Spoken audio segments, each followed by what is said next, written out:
Hello everyone, my name is Asyrafchazz and welcome back to yet another One Piece card game video. So I am currently recovering from a slight cold. I do apologize if my voice sounds a little bit congested, but I really wanted to get this video out because the Japanese Twitter account for the One Piece card game has officially revealed all of the leaders. Now, I know they have been revealing a lot of it recently over the past last week and this week, and two of them were kind of leaks from magazines, so I didn't really want to talk about them until they were confirmed, and today they were confirmed, so it's time to talk about every single leader coming from OP-02, and some of them are really quite exciting. So if you enjoyed this video, please consider giving a like and subscribing if you want to keep up to date with more One Piece card game content. Now without further ado, let's take a look at all of the leaders coming from OP-02. Alright, so first up we have Ivankov. I'm really excited about having Ivankov as a leader for OP-02 because can you imagine the potential alternate art that Ivankov will have? That's definitely like a day one purchase for me. So Ivankov is a blue leader with 5 life, 5000 power with a special attribute, and importantly part of Impel Down and Revolutionary Army. So Ivankov is part of Impel Down, and there have been a few cards that have been revealed, which means there's going to be an Impel Down type or subtype, a archetype in OP-02, which is really great because a lot of our favorite characters are from Impel Down as well. So Ivankov's ability is at the end of your turn, if you have 0 cards in your hand, draw 2 cards. A lot of people have been talking about Ivankov's ability and how that Ivankov can be like the face of a mono blue aggro strategy where you're like dumping your entire hand out, and then at the end of the turn you draw 2, and then just have a lot of bodies on the field and just being aggressive, which I can see happening for sure. I mean, if there's an archetype dedicated to, you know, small aggro character cards in blue coming from OP2, be it a Impel Down type archetype or whatever, then I think yeah, Ivankov would definitely be kind of interesting because at the end of the turn, if you have 0 cards, you draw 2. Do I think that this ability is strong? I don't really see the kind of key highlight yet. Maybe maybe we don't have a lot of cards yet. Maybe once we see more OP-02, I'm gonna see the light, and this leader may actually be playable. But for me right now, I think it's just okay. I think it's just missing something. If it was like if you have 0 cards in your hand, draw 3 cards, I think it will be quite powerful. It'll be a little bit pushed, but I think it will be definitely playable. The reason why I think that it's not as powerful as it can be is because One Piece card game in its base form is a game that cares about counters in your hand. And if you're leaving it up to essentially chance, right? Essentially luck to draw the top 2 cards of your deck into your hand at the end of your turn, then you may not get the counters that you want, or even like an event card that can help you. So I don't know, maybe there is going to be an archetype that utilizes Ivankov in a way that makes sense, but as of now I don't really see it, so I have to kind of wait to more reveals from OP-02 to kind of see if Ivankov will make it to, you know, one of those playable leaders that we'll see shaking up the metagame for sure. But at the very least, the alternate art is definitely something I'm really looking forward to, and I cannot wait to see when they have it. Alright, next up, which is also another surprising one, is Magellan. It's a purple leader, 5000 power with a special attribute with 5 life, and part of Impel Down, which is really cool. Okay, Magellan's abilities on your turn, once per turn, when Dawn from the field are returned to the Dawn deck, you know, like with Dawn minus abilities, plus 1000 power for this leader during this turn. So I think Magellan is actually okay. I mean, purple's doing Dawn minus things anyway. You're returning Dawn back to the Dawn deck, and Magellan getting an additional 1000 power boost every time you do something like that. I think it's okay. I don't think it's pushed in any way. I don't think the ability is really extremely strong. I think it's just decent. It's definitely playable. You can swap out a Kaido list with Magellan and, you know, just go about your day like that because it's mono purple anyway. Yeah, nothing much to say except that I think it's a decent ability. Like, you could choose to just use Magellan instead of Kaido if you want to. I do think Kaido is a little bit stronger because his -7 Dawn ability directly affects the game. For this one, it does affect the game for sure, but the effect is just a little bit more lackluster compared to Kaido. Still, a really cool leader to have. So next up, we do have a smoker leader, a mono black smoker leader. So kind of confirming that every super rare that comes out from the starter deck will turn into leaders in the main set, because we do have a Garp leader that we're going to talk about later on. So first of all, okay, Smoker is a black leader with 5000 power, the special attribute with 5 life, part of the Marines, and his ability is Dawn 1, that means having 1 Dawn attached to him, activate main once per turn, give one of your opponent's characters -1 cost for this turn. Then, if there is a character that costs 0, plus 1000 power for this leader during this turn. I think this is definitely a very good alternative to playing Akainu as a leader, because this leader directly affects a character's cost by -1. And, you know, if you're stacking it with cards like, you know, Marineford, Sengoku, a lot of those minus cost abilities, then I think Smoker could stand a chance to really be quite powerful, pairing it with, like, you know, KO, a character that costs 4 or less effects like Garp. If there is a character that has a 0 cost on your opponent's side of the field, then you get an additional bonus of 1000 power. So I think on its own, giving -1 cost to something is decent enough to warrant some play. But we have not seen a lot of the black cards out there. We want to see more of that before we can have a more informed decision. But I do like Smoker as a leader. Do I like him more than Akainu? Not really. I do think Akainu is a slightly better leader as of now. We'll definitely see if Smoker will be one of those leaders that people will definitely want to play. Alright, next up we have Kinemon. Kinemon is a surprising pick for the list of leaders in OP-02. I didn't expect a Wano Country or 9-weight Scabbards type card or leader to be present in this set, but here we are. So Kinemon is a green leader, 5000 power with a slasher attribute with 5 life. Activate main once per turn. When you have 1 or less characters in play, reduce the play cost of the next cost 3 or higher Wano Country type character card that you play from your hand by 1 during this turn. I know a lot of people like Kinemon as a leader, and I think it's for good reason, because if you're going second, what people have been kind of telling me about it is that if you're going second and you have like 2 Dawns, you can immediately play out an Okiku for 2 costs. Then the next turn, you can play the secret rare Yamato for only 4. Then you have something that can rest one of your opponent's blockers, and you have Yamato set up. Provided you don't attack with your Okiku the following turn, you can play stuff like, you know, Izo, you can play stuff like Cat Viper and just rest your opponent's blockers, clear the way, attach all your Dawn to Yamato and get a solid like big hit with banish and double attack, and it's really, really strong. And in fact that you can get it from like turn 2 onwards, like Yamato on the field, is really quite good pairing with Kinemon. I think like the possibilities of Kinemon being like the leader that is really good for all the Wano Country type cards. We have to see how the new cards coming from OP-02, you know, we have an Oden, we have a Kozuki Toki that might potentially be coming in that could pair very well with Kinemon. So I'm really excited for that.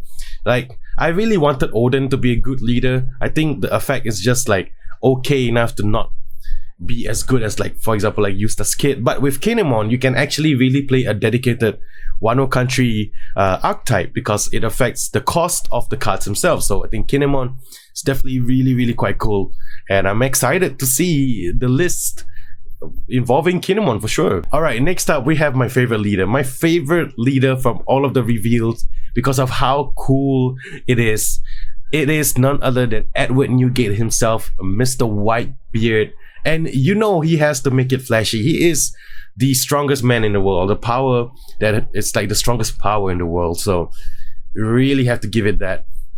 So Edward Newgate is a 6000 powered special attribute leader with 6 life, which is so insane to me. And he's mono red, by the way. But like the first time I saw this leader being revealed, I couldn't believe it. I was like 6000 power, 6 life. Why are they pushing Whitebeard so hard, man? Like, and this was before I knew what the effect does. But like, I was thinking to myself, wouldn't everybody would want to use Whitebeard then, because he has 6 life? And then we saw the effect of Whitebeard, and his effect is at the end of your turn, add 1 card from the top of your life area to your hand. Whitebeard is literally a ticking clock for yourself. Like, you have to take a life at the end of your turn, and it's crazy. But if you pair this card with the 9 cost character card Whitebeard that we've talked about in the previous video, then his effect makes sense because that 9-cost character card, Whitebeard, doesn't allow you to take life and put it into your hand. So you essentially get a 6,000 power leader right there. Dude, I really want to play Whitebeard, and I cannot wait to see how the alternate art will look like. But oh my god, this is such a cool leader. I know it's not really that beneficial because you're gonna kill yourself either way, because you have to keep taking life every turn, and you're not necessarily going to play the 9-cost character Whitebeard on curve. But the fact that, you know, it's kind of cool. I'm not gonna lie, this is a really interesting mechanic. And you know what, if you're playing red, you're gonna go out in a blaze of glory anyway. So why not just lose your life either way and just have the extra boost in 1000 power? That's such a red thing to do. But I like how this card is very accurate to the anime and manga. I mean, in this game, you're constantly losing life. In the anime and manga, Whitebeard loses his life.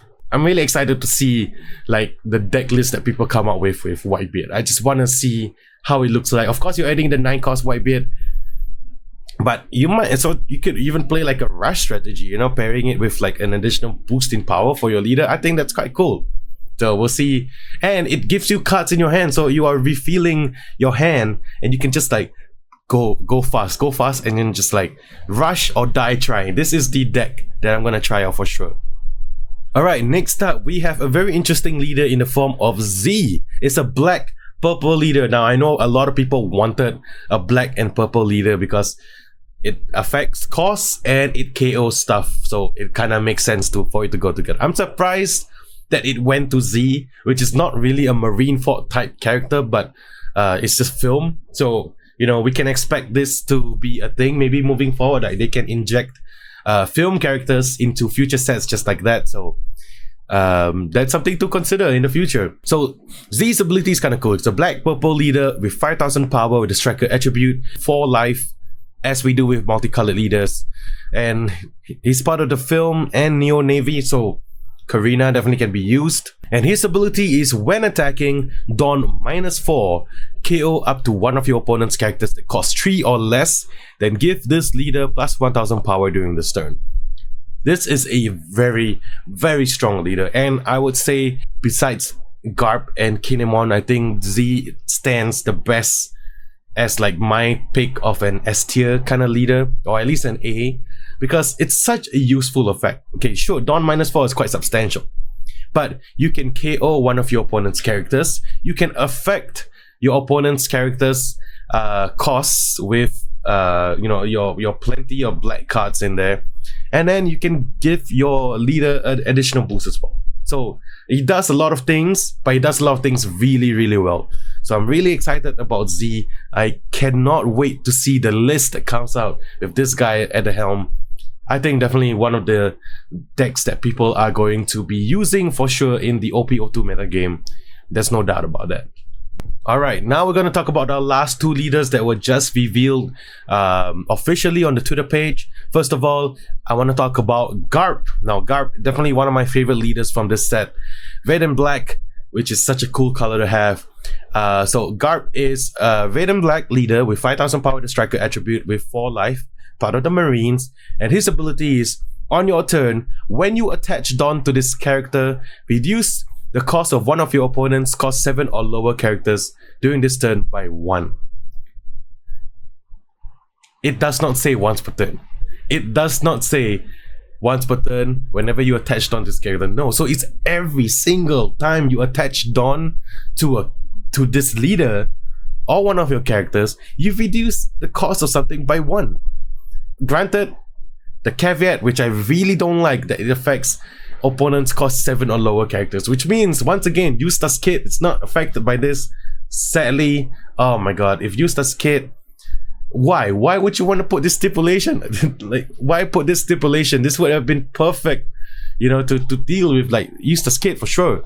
But it's such a strong ability. I mean, if you pair it with like the Garp from the starter deck, you pair it with like Kobe from the starter deck, yeah, then you can just put Dawn and ensure that your opponent's character is like below 4 or 0 even, and then you can KO it with either Kobe or the Garp super rare. such a strong effect on leader. I'm not sure if it's going to be once per turn, because in the translation it just says during your turn, so it's not once per turn, it's whenever you attach Dawn to this character. So essentially you can potentially lower a character by 10, by minus 10 cost. So Kaido can be a 0 cost. You know, I think it's good. I think Garp would definitely be one of the decks that would be tricky to play, because you have to pay attention to what you're attaching and what you're giving -1 to. But you know, when people kind of figure out using how to use Garp, I think it's going to be a really strong leader. Really excited to see the list that comes out for Garp, definitely, for sure. I think OP-02 is going to be really fun, especially with all the new black cards that are going to be coming out. And last but not least is Sanji. Why? I mean, I have no hate against Sanji. I mean, Zoro got some love, so it's kind of good that Sanji got some love in OP-02. I'm just, why suddenly Sanji? We're talking about all the Marines, we're talking about all the people on Marineford, and then suddenly Sanji? I was expecting like Ace, you know, but I know Ace is probably gonna be a secret rare, in my opinion. Like, it could have been Sengoku, it could have been another Akainu leader, it could have been Aokiji or Kizaru. There's so many admirals that could have made it into a leader slot. Why Sanji? I'm not complaining, I'm just confused. I'm confusion right now. So if someone can justify why Sanji is a leader in this set instead of one of those brilliant admirals, please explain to me in the comment section below. But let's talk about Sanji real quick. It's a green-blue leader, which is really quite cool, because you get access to, you know, a lot of very cool cards that potentially could work well together. So Sanji is a green-blue leader, 5000 power, the striker attribute with 4 life, as you do with multicolored leaders, and part of the Straw Hat crew. Once per turn, when you play a character without an effect from your hand, if you have 3 or less characters in play, set up to 2 of your Dons to active. So it's a vanilla Metas leader, similar to like Uta, but it instead it sets if you have 3 or less characters in play, set up to 2 of your Dawn to active. So you can essentially just play out your vanilla stuff and then leave 2 Dawn up for yourself for like your, I mean, there's so many event counters in the 2 drop slot that is really good in both blue and green. So that's something that, you know, we can look forward to. However, you know, we've seen, you know, cards that can stand 2 of your Dawns back to active in the form of Odin. But of course, Odin, you need to discard a card from hand. So, you know, you're throwing away resources to stand your Dawns. So I think Sanji will definitely have some play. I mean, there's really strong vanillas in blue, in the form of like a Virgo, if I'm not wrong. Even Dawn Creek. Dawn Creek could make it into the meta game now. I think Sanji is okay. I don't think he's that great of a leader. I don't think he's pushed in any way. Maybe about a B tier. I might be wrong. That's the beauty about this game, right? I would love to be wrong. I want to see people like bring their best brews with these new leaders and then just see how it works out in the future. But that being said, I do think my favorite leader out of all of these is Garp and Z. I think those 2 are really strong, playability wise, as well as Kinemon. I think these 3 are definitely my, I would say, like an S tier pick or an A tier pick, because I don't really want to put anything in S right now. But Whitebeard is the one that I'm gonna definitely try out in the future. At least see if I can get some games in with Whitebeard and then potentially lose to my own effect. I'm perfectly fine with that. Well, that's it from me for today. I do apologize if my voice was not at 100% when I'm recording this video.